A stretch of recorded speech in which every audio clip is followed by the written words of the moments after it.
looking at part 1 of the Waltz in B minor, opus 69, number 2. And the way I tell students to practice it is to start with the fundamental bass.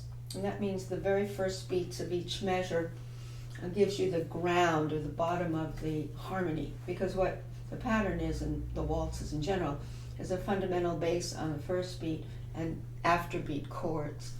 And the first thing to do is think of a cello line of the fundament, the bottom of the bass of the chord.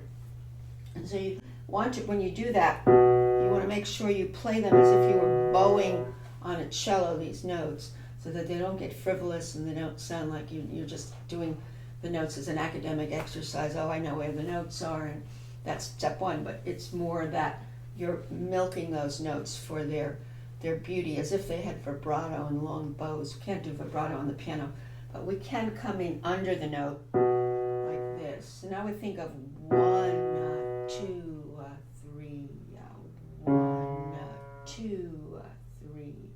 Lean, dominant, tonic. You can already in your mind imagine the chords that are going to be threaded through that bass. So you have the tonic. You're going to have a diminished chord over this one. Now you're going to have an E minor chord, which is a 4 chord at B minor. You're going to have a dominant over a tonic, which will be a clash. You can hear that. And here we go, traditional dominant, dominant, tonic. Resolved it a little. And we're going up to the 3rd of the tonic, which is the D. Be like the 1-6. Now this is going to be an interesting chord. It's going to be called a Neapolitan chord, where you lower the 2nd degree of B minor, which would be a C sharp, to a C. You build a chord over it, a major chord, and you get a C major chord. And that likes to go to a dominant overall. It's very eerie sounding.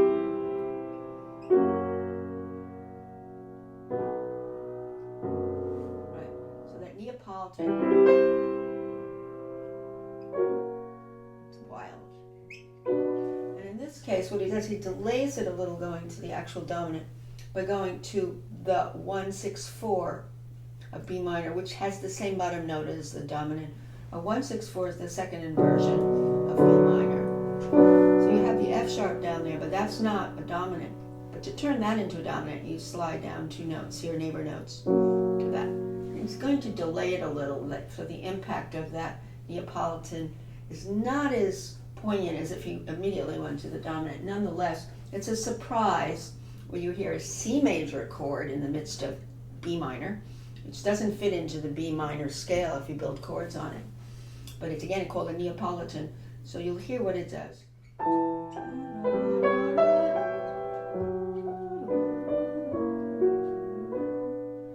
Or there's 2 ways of playing the right hand. He has a Fontana version. The first time he has this,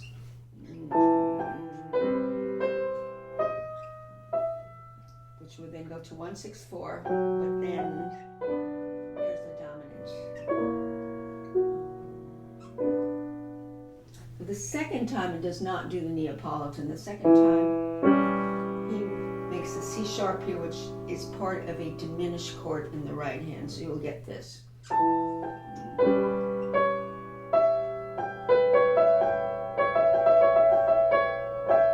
that slides into this easily. Okay. This gives you a little harmonic feeling for this. I also have the students do the afterbeat chords. That is only the 2nd and 3rd beats, would be 1, 2,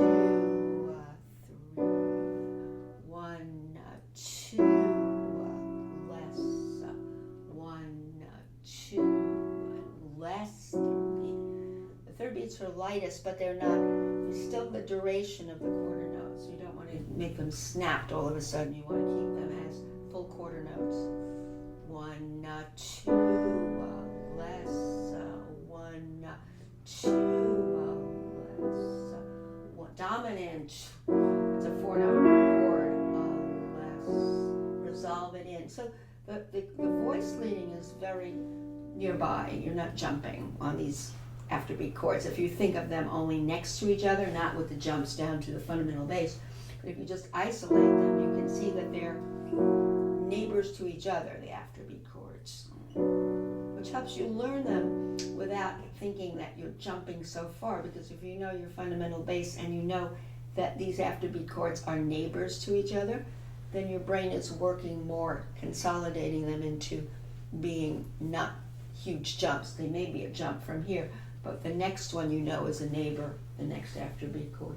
And that's things I do to make sure that the second of the chord is lighter, as I'm doing lean, less, lean, resolve it. So if you see a dominant, it means you're leaning a little bit more into the dominant and you're resolving, and that helps you phrase when you know harmonically what's going on and how resolutions play into phrases, and influences the right hand as well, because the right hand is going to be meandering in and out of these chords with harmonic tones that fit and non-harmonic tones that don't necessarily fit but might pass through. And that makes Chopin who he is. Chromaticism and all kinds of things passing through the chords makes it an interesting line. The other thing is the destinations.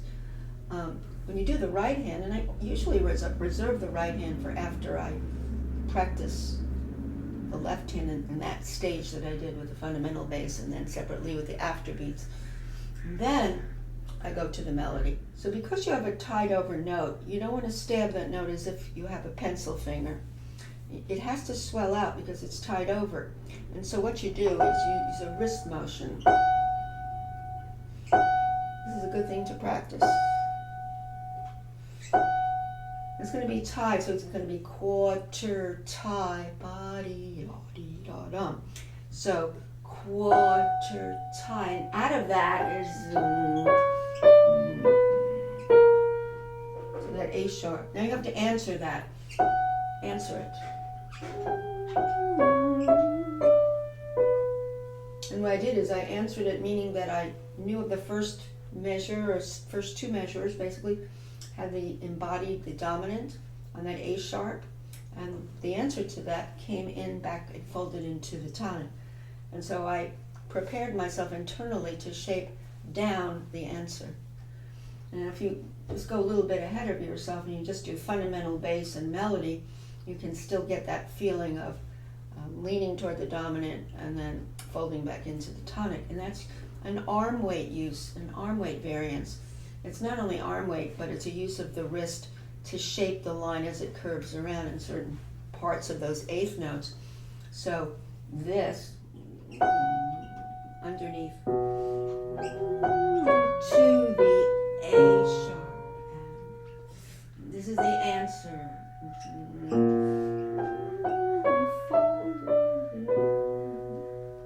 So already you've understood harmonically what you're doing with the phrase. Now he's opening it up a bit because he's come down, and the coming down, the descent of this gerb cell, which he has at the beginning, makes it sad because it's falling down, dolente, sadly. So now what he's doing here next, he's sliding under the dominant note, but this is a tonic leading to a diminished chord. These are diminished chord. Left hand will have that harmony under it and the afterbeats, and then falling down. So what I see here is a sequence of this, and then I see slur 2 falling down by half step. So this is lean. If I blocked it, less. Sometimes I play with two hands because I keep my hands active, or you can just go less. Again, falling down, but has a little springboard from that little E sharp underneath the F sharp, and then going toward the D. Now what I do here is I change fingers. Ta-ya, ta-ya. This ya is where I'm going. Ta-ya. And I'm going to the high note, and I'm falling down, sequence down. And then we're coming back to the beginning idea, but with a little, you could say a little bridge here. We're back home. Go to the A sharp, and then answer. You can use the bass with this.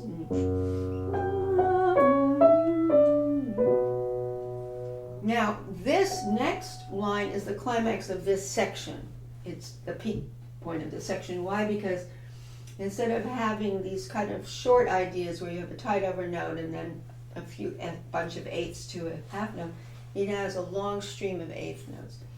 And that tells us that we're intensifying, at least for part of that phrase, because he starts it at this high note. So,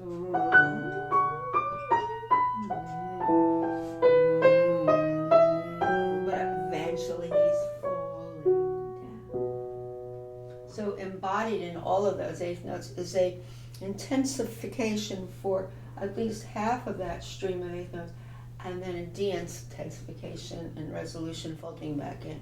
But the amount of notes and the amount of energy and activity is heightened by the fact that you have so many of them. And so the bass is going to start moving. It's going to be moving. It's really finely moving and then falling in. Now the second time we play this section, it's repeated.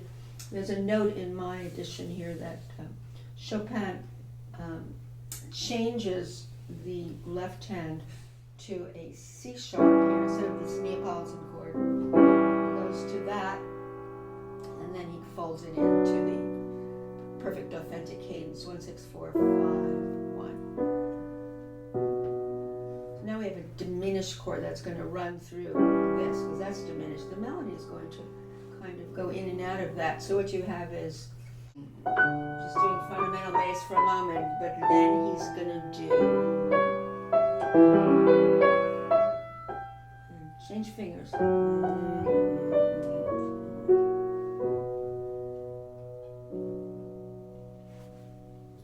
You can also play the melody and the afterbeat chords. That's a good permutation in your practicing.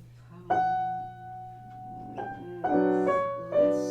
not using pedal here now.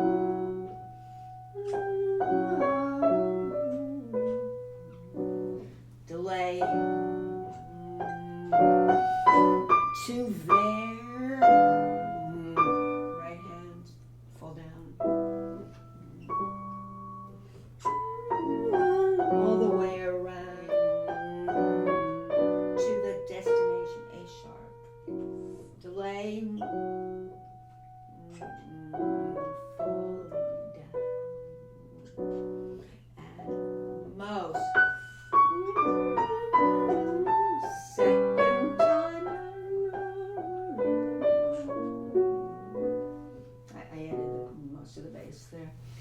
I should have changed fingers. I think I like 1, 2, 3, 5, 4 works there.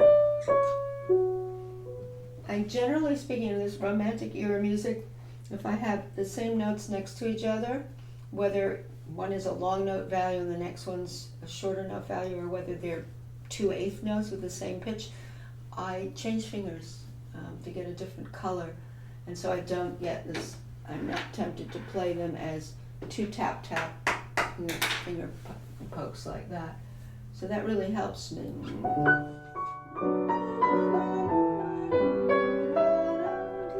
See, I can scoop that energy out.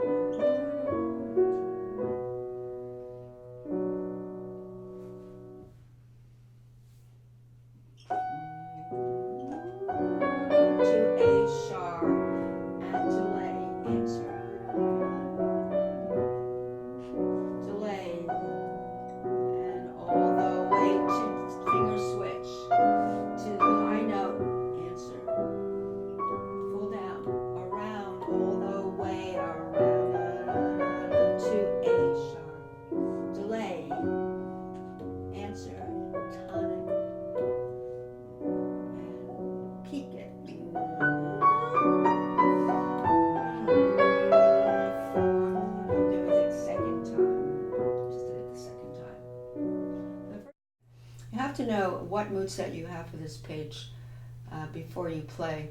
You have to decide, is this one of these happy waltzes? I don't think so. It's really somber because it is in B minor and has so many falling motifs. The line is falling down, particularly on the first page. Looking at this first section, right away it is sad because it's falling down a lot. And because of that, you have to say, I have to feel a certain sadness coming through the music. And how do I do it?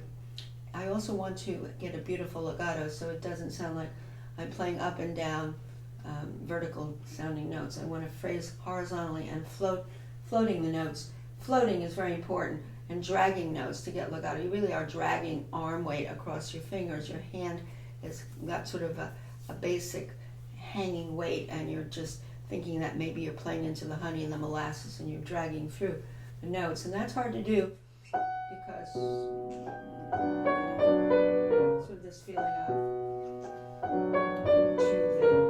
I'm actually dragging it.